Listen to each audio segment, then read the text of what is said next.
In today's videos, I'm gonna talk about two fascinating, super fascinating studies and about the key for happiness. Yes, if you follow this advice, you're gonna be much happier. So, the first study was conducted in the Summer Olympics, in Barcelona Summer Olympics in 1992. So the scientist was looking at the winners, at the gold medalist, silver medalist, and bronze medalist who win the competition in the Olympics, and they were studying them in two points. One right after the competition was over, and in the ceremony when they got the medal. And basically what they were asking is like trying to see who was happier, what was the level of happiness from the achievement that they just did. You would think intuitively that the gold medalist must be ecstatic. He was like, he or she was number one. It was like, woo-hoo-hoo, we made it, blow the mind. The silver medalist should feel almost the same, like he or she is number two. They beat the rest of the world. They are on the top of the top of the top. They should be very proud about their achievement. The bronze medalist, well, to beat them, they should be happy, but not as much. Wrong. What they find out is completely different.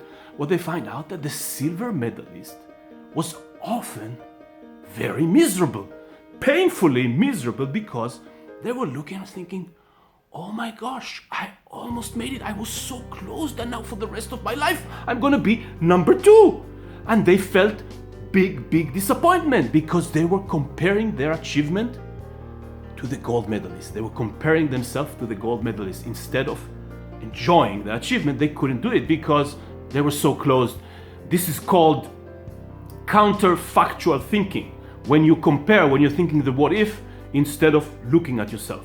The bronze medalist, on the other hand, was much happier. How is that? How can we explain that? So, the bronze medalist apparently was comparing himself to himself, not to the others. He was like, okay, there's so many others who didn't get it to the podium. I should be very proud and I should be very happy. So generally speaking, the bronze medalist who got third was happier than the silver medalist. And this is like, goes back to the same thing, goes back to happiness usually is a factor not of what you achieve or not achieve, but how you perceive the achievement or how you are able to enjoy from what you have. Very simple, very basic, but it works on all level, even in the highest level in the Olympics.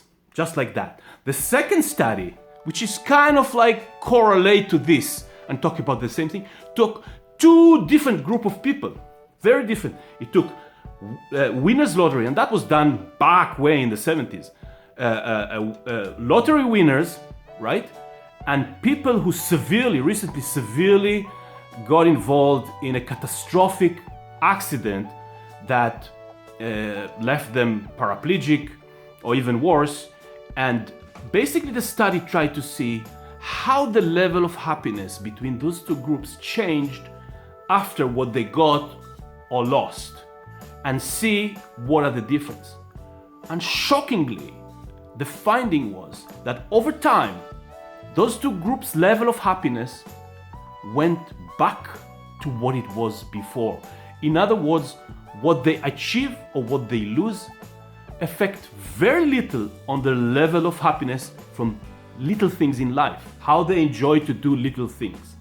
And when you think about it, this is exactly the same thing, because getting something or losing something is not the source of happiness. The source of happiness is the ability to enjoy what we have, which takes us back to let's trade expectation with appreciation. That's the key for happiness. That's the only key for happiness. And I will try to practice that in the next week. Until next time, and maybe you can try to do it yourself too. Adios.